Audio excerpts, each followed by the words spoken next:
Hello, welcome to एक्सरी motivation. आप सबका हमारे इस प्लेटफॉर्म पर बहुत बहुत स्वागत है। आज की कहानी आपके लिए। किसी ने बड़े कमाल की बात कही है कि सम्मान हमेशा समय और परिस्थिति का होता है, लेकिन इंसान उसे अपना समझने की भूल कर बैठता है। नमस्ते, आज मैं आपको जो कहानी सुनाने जा रही हूँ उससे आपको बहुत बड़ी सीख मिलने वाली है। ये कहानी एक सरकारी अधिकारी की होती है जो अपने बच्चे के साथ डिनर करने के लिए 5 स्टार होटल में जाते हैं। वहां से 5 स्टार होटल से रवाना होते समय वो कार में जब बैठते हैं तो पिता पुत्र दोनों के बीच बातचीत शुरू हो जाती है। हल्का म्यूजिक चल रहा होता है। पिताजी बता रहे थे बच्चे को कि बेटा मैंने यह कर दिया, मैंने वो कर दिया। अपने गुणगान कर रहे थे। उन्हें अपने पद की बहुत ज्यादा गरिमा हो गई थी।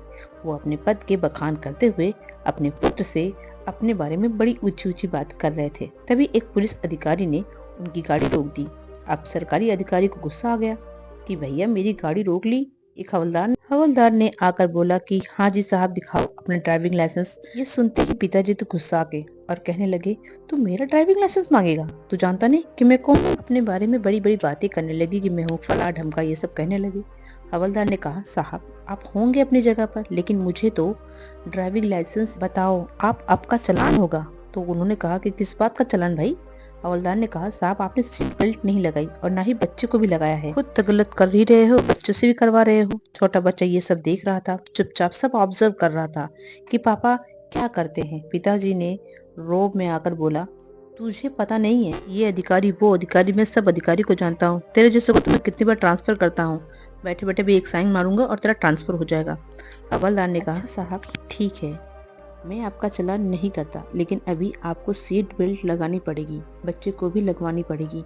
इसके बाद ही गाड़ी आगे जाने दूंगा, वरना गाड़ी आगे नहीं जाने दूंगा। ये मेरी बात है, अब आपको ये बात माननी ही पड़ेगी।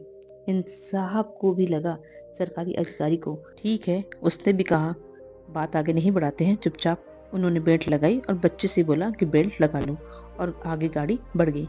फिर से ये रूप छाड़ने लगे कि ये समझता नहीं है मैं कौन हूँ, ये कौन है हवलदार, ऐसे तो हम रोज साइन करके ट्रांसफर कर देते हैं। छोटा बच्चा चुपचाप सुन रहा था सारी बातें। पापा कितने बड़े हैं सब सोच रहा था। अचानक से एक धमाका हुआ। इन्होंने गाड़ी साइड में रोकी तो पीछे देखा कि एक बाइक सवार बुजुर्ग को टक्कर मारकर एक कार आगे बढ़ गई। बुजुर्ग नीचे सड़क पर गिरे हुए थे, खून बह रहा था। वही हवलदार दौड़ के आया, बुजुर्ग के पास पहुंचा।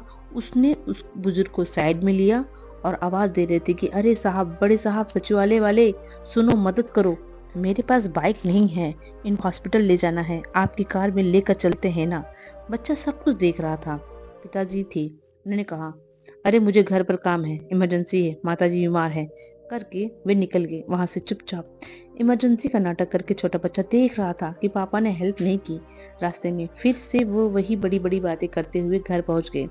उस छोटे बच्चे को अंदर ही अंदर बहुत बुरा लग रहा था कि पापा, मेरे पापा ने गलत किया। वो पूरी रात नींद नहीं आई। वो सोचता रहा कि मेरे पापा बड़े हैं कि वो हवलदार बड़ा आदमी है जिसने मदद कर ली। अगली सुबह जब न्यूज़पेपर उस छोटे बच्चे ने देखा तो उसकी आंखें नम हो गई।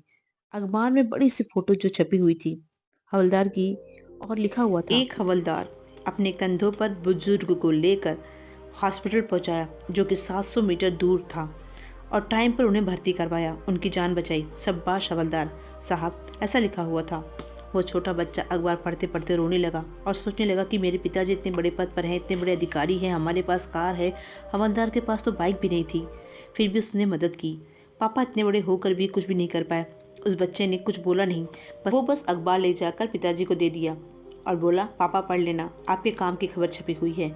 बहुत छोटी सी कहानी है जिसका सार यह समझाता है कि आप चाहे जितने बड़े हो जाएं, जितना पैसा कमा ले, जितनी पद प्रतिष्ठा गरिमा आ जाए, याद रखिए अगर आपके पास इंसानियत नहीं है तो आप इंसान नहीं हैं। इंसान होने का सबसे बड़ा गुण है इंसानियत। अगर दूसरे के लिए आपके दिल में करुणा नहीं है, प्रेम नहीं है, प्यार नहीं है, तो कोई मतलब नहीं है इतना सारा पैसा कमाने का। बहुत छोटी सी कहानी है जो आपको अपने आप से मिलाती है। एक बार फिर से मैं आपसे यही कहूँगी, पढ़ते रहिए, लगातार आगे बढ़ते रहिए। निरंतर अभ्यास ही सफलता की कुंजी है।